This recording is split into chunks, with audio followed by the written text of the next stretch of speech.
मग कधी ध्यानात ठेवायचं, भावाची पोरगी करायची सहसा टाळावाच. टाळावं नाही म्हणजे करूच नाही. जर कोणाचं जुळत आलं असेल तर त्याला दुपारी फोन करा, भाऊ मी कीर्तन ऐकलंय, तू तिकडे कोणलाही दे.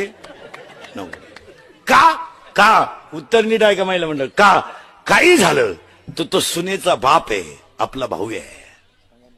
इथं फरक आहे. उद्या जर भांडण झालं तर तो मुलीचीच बाजू घेणार.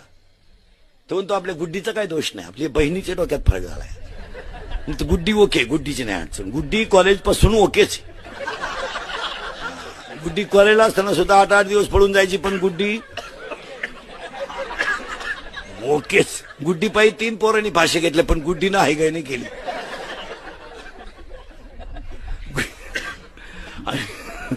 फक्त आपल्या बहिणीच्या डोक्यात फरक झाला आणि तिला गुड्डीच गोळ्या देईल.